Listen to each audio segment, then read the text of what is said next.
I've been running around, I feel like, for the past 2 weeks especially, and I've been trying to find time to record this video because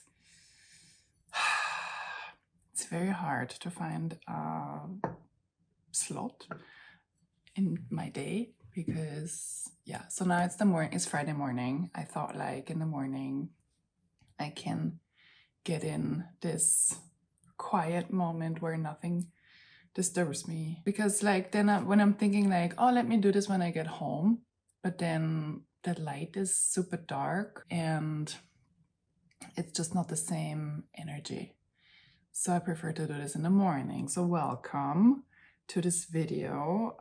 Let me just tell you why I've been running around. So many things, but specifically because I went to Germany to do to follow a production of an order that has like a specific textile finishing at the end. So I wanted to make sure that I get the same quality and result as my sample. Long story short, I made 2 batches just to have the option to redo a sample in case the first time it doesn't work out the way it should, which happened. It didn't work out the way it should, so I did have a second batch which I received today with like the treatment that did it with another factory. So that's kind of like been a lot of organizing and following up and shipping and all of that. And so it has arrived today safely. I'm glad, because then also the tracking. I looked at the tracking yesterday. I was like on the phone trying to call DPD, which they never pick up. I wrote an email and never got a response. And on the tracking it said, oh, the parcel couldn't be delivered, so it goes back to the sender. And I'm like, no, you can't. Please don't. But the tracking is totally off, because this morning I got a message saying like your parcel will be delivered between 8 and 10 a.m. So all good. And with the first batch that didn't turn out the way that it should, but it's still like a beautiful fabric. It's just slightly more brushed than the other sample. It's a beautiful composition. It's 100% wool with like 2 different shades of blue and gray blue, and a very nice shade of a silk thread.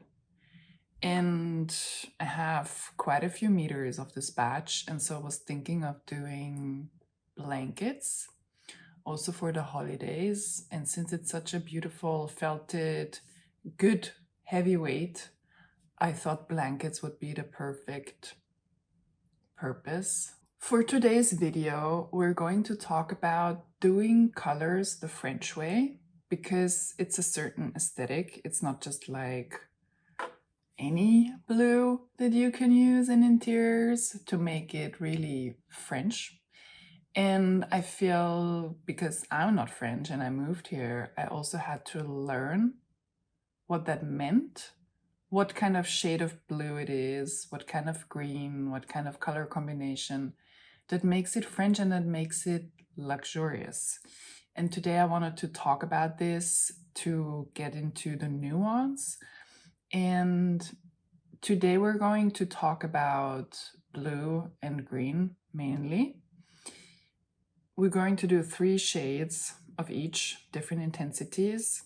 I'm going to give you the name, I'm going to give you the hex color, and I'm also giving you a brand recommendation that would have the suitable paint for the suitable wall paint.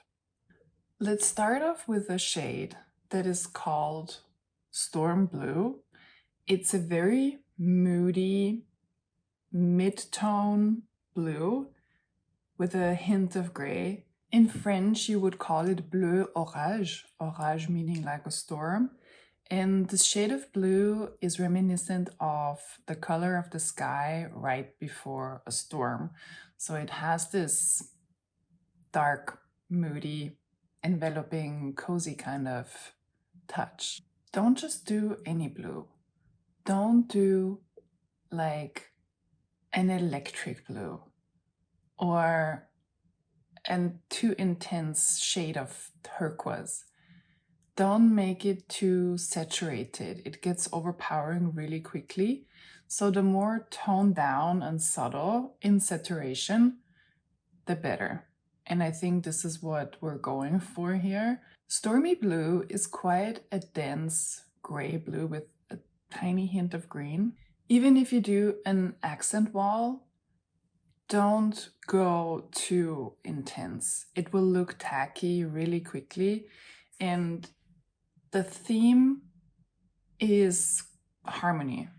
And the more there is harmony and less of like a super stark contrast within the colors, like if you have a white wall, like a bright white, and you have like a super intense turquoise accent wall, and then your furniture is also in stark contrast, like a black or something, it's tacky. It will not look good.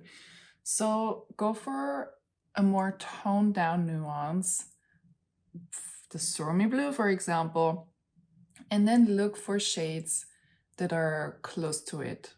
Also, an important aspect is to go a bit warm and neutral. Mix in maybe a little bit of cold just for the contrast, but not too much. And you will find the right balance. A French high-end designer that does blues and grays really well in his interiors is Jean-Louis Deniot. It's magnificent. It's an art. And it's not just about the wall colors, it's also then playing off into textiles and other textures. He does this really, really well. Let's have a little look at his creations. Look at this image, for example.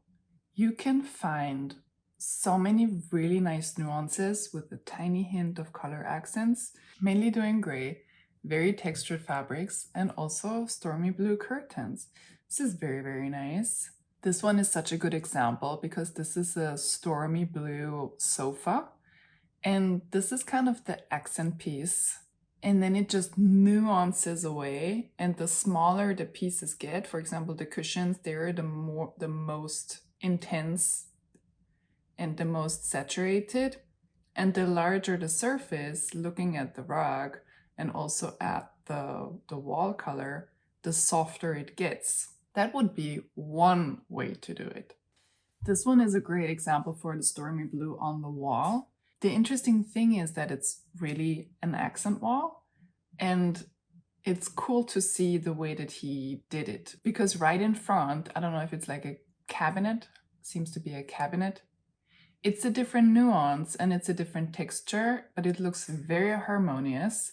And then with the art piece right on top, it plays off of the same shade, making it one piece visually, even though it's composed by three pieces, the cabinet, the wall, and the artwork.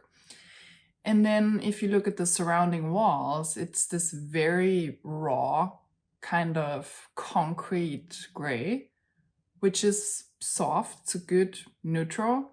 And then on the rug, it's a more electric kind of blue, but more spread out, vanished, washed out with the white. And then the rest of the furniture is pretty simple. So this is a perfect example how to do stormy blue as an accent wall and how to decorate the rest of the room to make it look harmonious. My recommendation for a storm blue wall paint would be Fur Ball color de Nîmes, number 299. It comes close to a really great storm blue. Depending on your lighting situation, this is a good shade to go for. Next on my list is a midnight blue. A midnight blue is super noble and so dramatic, and it's hard to do it, but it can be done in a really French classic fashion. Midnight blue, without a doubt, looks super intimate and elegant if you pair it with a cream, or even a black, a warm tobacco brown, a camel beige. I mean, add a glossy finish. I mean, you can't go more high-end than this. Midnight blue for, I don't know, a library or your bedroom or even the entryway. It's very, very elegant. Looking at this example, I mean, it's fantastic. It's the bedroom and it's very simplistic. The wall paneling is in this very nice midnight blue with a hint of petrol, I would say. The stairs, I mean, that's like a fun accent. I don't really know if it's that functional. And then paired with the very cream boucle curtains and the parquet floor. So what's important to notice is that it's in contrast. It's put in contrast. So it's not all midnight blue. It's the wood finishing that is the midnight blue. To be honest, this is my dream. This would be my dream hangout room.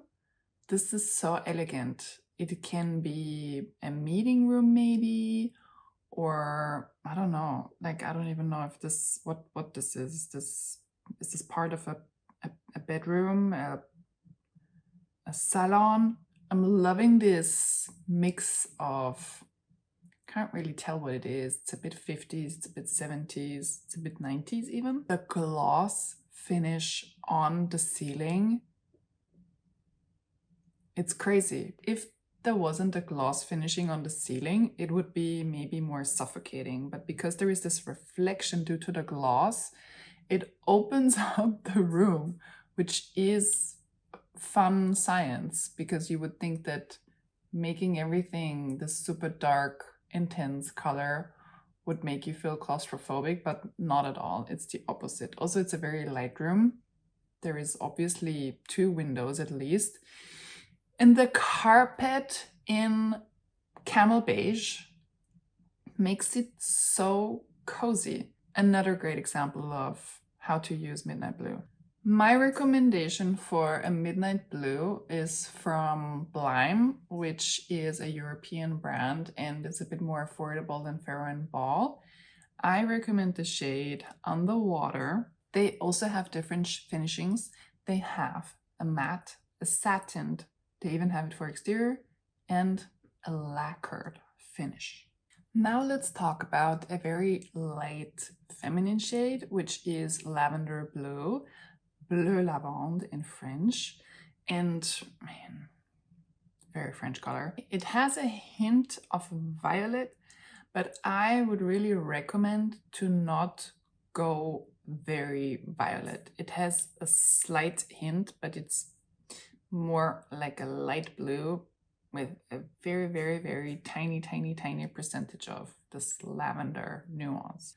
I would count Lavender Blue as kind of a warm blue. It's not too cold and it's very fresh. And Lavender Blue I would not only recommend for wall paint, but also for textiles. Lavender Blue looks great for curtains. Please go, I don't know, for like a wild silk or something shiny. It brings out the lavender blue even more. Very elegant. Also for headboards, you can also combine the stormy blue with a lavender blue in other parts of your decor. Look at this, for example. They did this lavender powdery blue all over. And you would think that it's a bit much, but it works because it's not all the same shade. It's very nuanced, very textured. Look at all the different finishings. For the wall paint, very classic, matte. But then on the inside, where you actually sleep, it's lime washed. For the bed, they used velvet, very cozy, very cool, very textured. And for the drawers underneath, slightly lighter shade. And then the rug, more of a stormy blue. There's nothing more delicious than this room. It's very well done. This entryway, for example, very cool lavender blue for the entryway. And then it gets more and more saturated the further you walk into the rest of the apartment. This is cool. This is very well done. Matched with a very plum, dark plum color as a backdrop. It's cool. Slightly more classic. The wall paneling, debatable. It's like, I feel like 2 of those wooden panels would have sufficed. But it works. Really great contrast with the console, and it's fresh, it's modern, it's young, it's contemporary, but elegant. I'm loving this example because the lavender blue sofa with then even wallpaper, panoramic wallpaper, it's grounding. I feel like this is such a cool example of a grounded room, even though the colors are fresh and cool toned. It's very much grounded by, it's really just reflecting nature.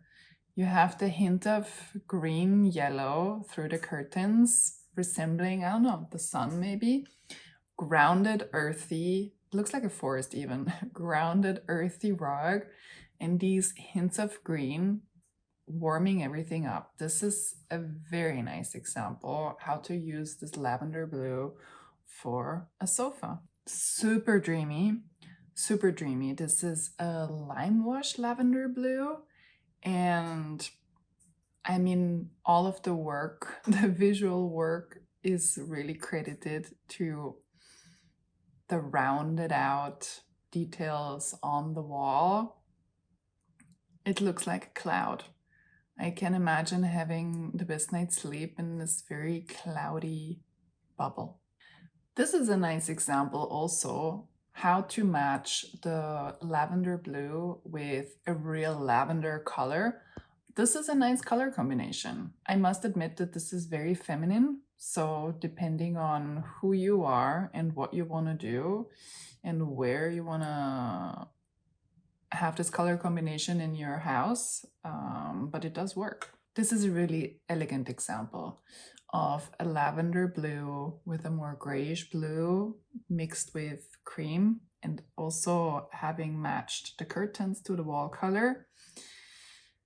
I feel like this is ultimate luxury, having the curtains match to the wall color. It's a pretty good move. My wall color recommendation is by Clint. Clint is a Swedish wall color brand, and they have this shade 122 called Fjord. It's very fresh, slightly lavender. And the cool thing is that you can order patch wall color samples. It's the real color, so they are kind of this big, and you can stick them to the wall. It's real paint. And I did this in my apartment. I've ordered quite a few samples, different shades of beige for my kitchen, different shades of green for my apartment, and then also for my entryway. But it was super helpful to just stick them on the wall. I could move them around freely depending on where the light was going to kind of test out the saturation and how the color would react. It's a good brand, 122 Fjord by Clint. Let's move to the greens. For the greens, I wanna use Francesco Bolzano's, he's a French interior designer and very known for his marble tables. I wanna use his apartment tour as an example for the 3 shades of green that we're gonna talk about, because he drenched his entire apartment in different shades of green. Let's start off with sage green. I feel like there is nothing more French than like a sage green. Also, I also call it kind of like the Art Deco green, because the metro stations, maybe. And sage green is such a nice touch, so grounding, so cozy, so warm. It works really well with tones of beige and also brown wood. I think you cannot go wrong here. Like, no matter what you do, sage green is really forgiving. Like, whatever you do to the rest in your apartment, it will just make it work. Look, for example, at this door. He covered the door in like a satin sage green fabric. This little tassel, I mean, I love a tassel, so he even has like a little tassel as a door handle decor.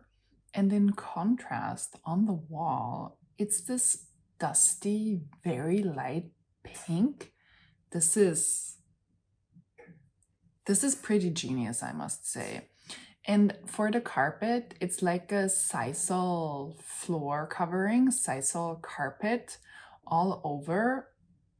It's pretty cool. It has this very nice balance between it's functional, it's very warm and inviting, it's sober, even though there is a lot of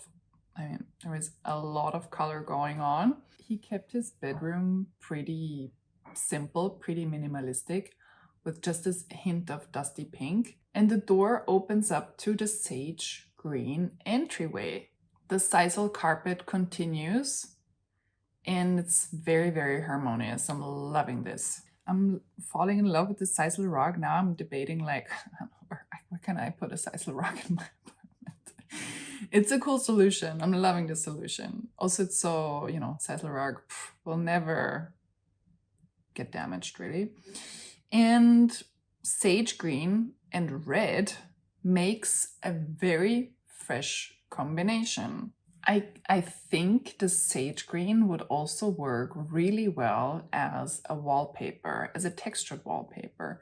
So imagine you have like a grass cloth in the sage green in your entryway, or a satin finish, kind of like a satin fabric, but have that as a wall covering. I think this would also work magnificently. My color recommendations for sage green, I have two because I couldn't really decide. They're both from Little Green. The first one is a more softer, lighter, more brownish nuance called Bookroom Green, number 322. And my second recommendation is Sage Green number 80, which is a bit more saturated, slightly darker, and has this Art Deco-y feel. Another very favorite color that designers like to use here in France is an olive green, like a mossy olive green, as a dark shade. And Francesco Bolzano, he used it also in his apartment as an accent. And I think he did it really well because his apartment is very bright, but it's not the biggest apartment. So I understand that he kept all of the colors very light, very harmonious, but to add depth, he used moss green, and he used it for his curtains and for some accent pillows, which is a pretty easy way to add depth to a very light minimalistic room. And you can find these accent colors throughout his apartment while using them in a different color context for each room. I'm loving this. So it's almost like a little painting. If you look at it from far away, where do you need a little bit of more depth or more anchoring? The best way to look at his apartment is the tour by Invisible Collection on YouTube. I'm leaving the link below. It's a really nice tour. I was very impressed by how he made the green work for his apartment. For the dark green, my color recommendation also comes from the brand Little Green. It's number 72 olive color. I think it strikes a good balance between mossy and olive. It's nicely saturated, so would work well for an accent wall or a nice entryway color if you want something more intense. And of course, if you want to use this olive color for curtains or any other type of fabric, headboards, that kind of decor, you can use this as a guideline. If you visit fabric houses like Pierre Frais, Dédar, can never go wrong with a moss olive colored mohair velvet, just saying. Let's go into really, really, really light greens because I think they're really hard to do. Also, mint It's a very difficult color as wall paint, for example. And what I like about Francesco Bolzano's apartment is that he managed to really introduce all shades of green, mint and light green, and it has this elegant, very light veil, green veil kind of feeling. And so I want to look at the details, how he did it. For example, in his living room, the sofa, I mean, he could have gone for a very classic mohair velvet or something more traditional, but he went for a minty linen fabric. And the wall color, I'm very much impressed because you know when people talk about apple green, and I don't know, it's when I think about apple green, it's almost like a fluorescent kind of green and it's not very pleasant, but his wall color that he used for the living room and the dining table, it is an apple green, but it's very, very light and very palatable.